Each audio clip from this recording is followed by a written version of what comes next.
where's the data of the instruction? Because that's what the decode unit will be looking at as it executes that program.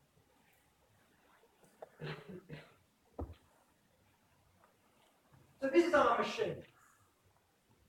I've got my central processing unit and my memory.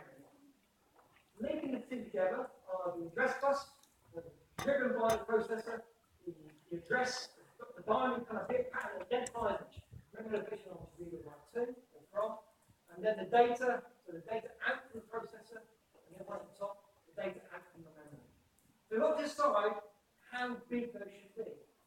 So remember the data, so how big should each memory location in the memory be? Should it be 8 bits or 16 bits?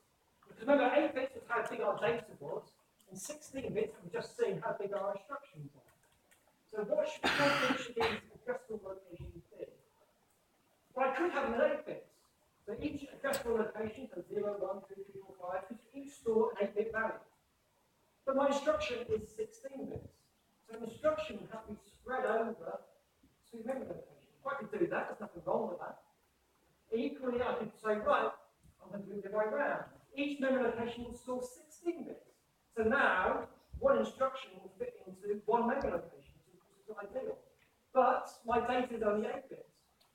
So what they do here, they store one 8-bit value in each memory location, or I could put 2 in, 2 8 bits, make a 16-bit chunk. How do I organise them? What is the best way of doing it? What's the most efficient way of doing it? And there's no right or wrong answer to that. It very much depends what you do. Generally speaking, when we make these kind of decisions, we think, what happens normally within the machine? What happens the most in the machine? We try to make that as fast as possible. So if you make the common happen quickly, then your program will run faster. So the most common thing you do is fetch instructions. So that's what the machine is kind of built to do. Fetch an instruction, process it, fetch an instruction. So if fetching an instruction, it had to read 2 memory locations, each store 8 bits, it takes twice as long, so let's slow it down. So generally speaking, it'd be more efficient to fetch an instruction all the time to store 16 bits each memory.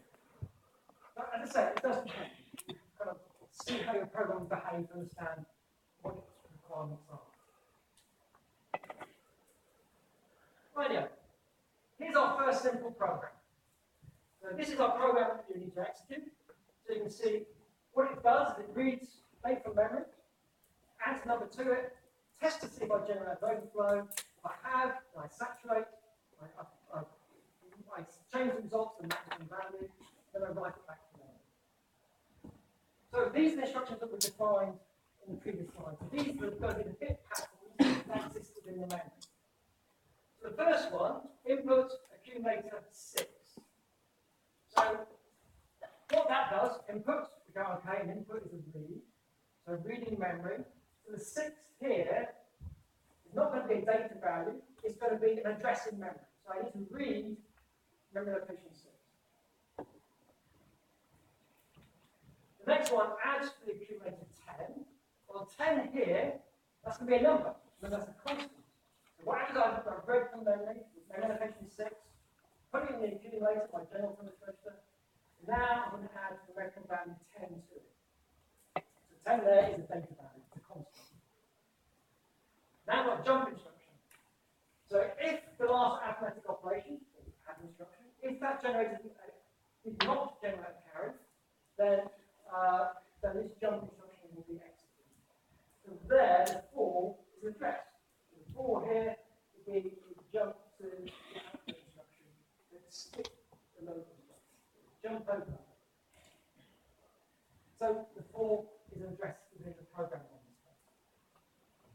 The load instruction, so load the accumulator with 255 is remember that's that copy of it.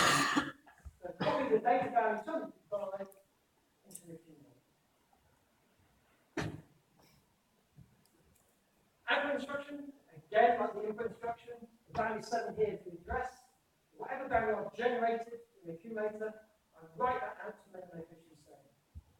So the key thing here is you see I've got different instructions, and I've got numerical values in those instructions. What those numerical values mean is dependent on the instruction. Looking at that, you can't tell.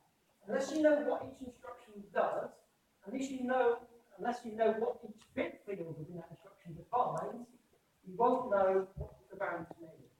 got to know the instruction set of your machine. When you read a program, and then also look at its data sheet to see what those values actually mean, so you can understand what that program is actually doing. Do you add because it will store in a way that takes or the arbitrary? So this value here, the 10, just give that any value you desire, any 8-bit value, from 0 to 255. So yeah, I should have really chosen a kind of a, so 1, 0, you can convert it in binary, because there's no kind of other digits or symbols there. But again, it can be any value. So it could be any value from 0 to 255. Because that will be an 8-bit field within that add instruction.